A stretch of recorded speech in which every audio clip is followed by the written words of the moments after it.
So I want to talk a little bit more about the concept of validity, because this seems to be a really tricky thing for most people, because we're so ingrained to think of valid as being good and invalid as being bad, that it's hard to separate out the notion of what validity means in a logic class without thinking that, well, if the argument's valid, then it must be good, the conclusion must be true, or if the argument's bad, therefore it must be invalid.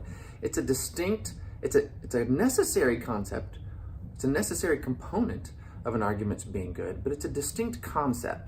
So sometimes I think it helps to give examples where maybe you don't know whether the premises are true, and it helps you to recognize that what we're really dealing with is not whether the premises are true, but whether there's a relationship between the premises and the conclusion such that if the premises were true, the conclusion would have to be true.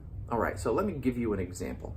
What if I were to tell you, and any of you guys that are familiar with Dr. Seuss may recognize some of these terms. What if I were to tell you that all Sneetches have stars? Let me write that down. Premise one, all Sneetches, I'll abbreviate with an S, have stars. That is, stars on their bellies. Premise two, Sylvester McMonkey McBean, it's a character from Dr. Seuss. Sylvester McMonkey McBean is a Sneetch. Does anything follow from that? Is there anything that would be guaranteed to be true if these two things are true? Would it be that Sylvester McMonkey McBean has a star, well, I guess I'll say stars, has a star on his belly? So think about this for a second. If you know that all Sneetches have stars, and you know that Sylvester McMonkey McBean is a Sneetch, does it follow that Sylvester McMonkey McBean has a star on his belly? What if these were true? What's the likelihood of this being true? It's 100%. It's what I like about logic, especially deductive logic, is we deal with relationships that are absolute.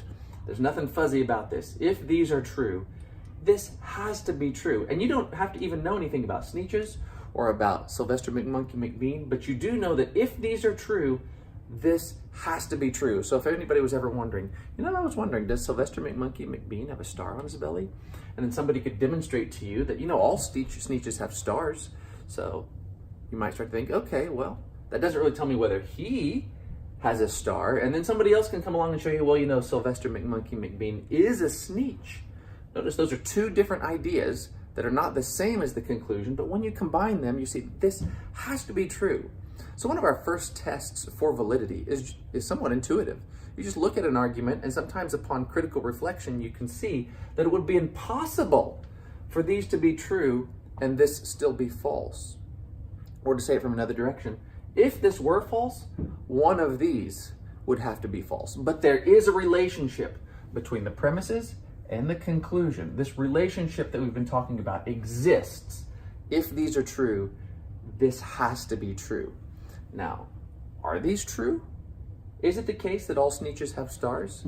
Well, if you've read the book, you would know that the star-bellied Sneetches had stars on their bellies, but the plain-bellied Sneetches had none upon theirs. Secondly, Sylvester McMonkey McBean, a very relevant character in the Sneetch story, is not in fact a Sneetch himself. So notice, both of these premises are false. So if you were wondering whether this was true, and then you knew everything that we know now, you would realize this is a bad argument.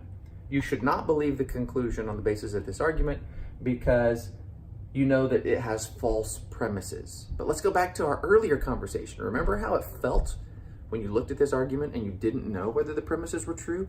You saw that there was something strong about it. The premises did lead to the conclusion, and that's a good thing. The argument wouldn't be good if it didn't at least have that, even if the premises were true. But now we've learned that the premises are false, so even though it is valid, there is the relationship between the premises and the conclusions. That's a good thing for the argument. It turns out to be unsound because it has false premises. And then all it needs to have is one false premise for it to be invalid. And by the way, does that mean that this is false? No.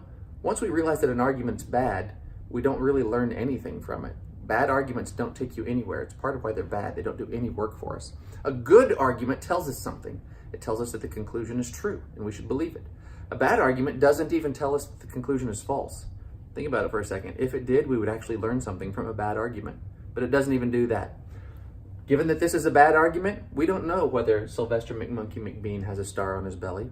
There's no pictures of his belly without a shirt on in the book. So maybe he does, maybe he doesn't. We don't know. And this argument doesn't do any work for us, even though it's a valid argument.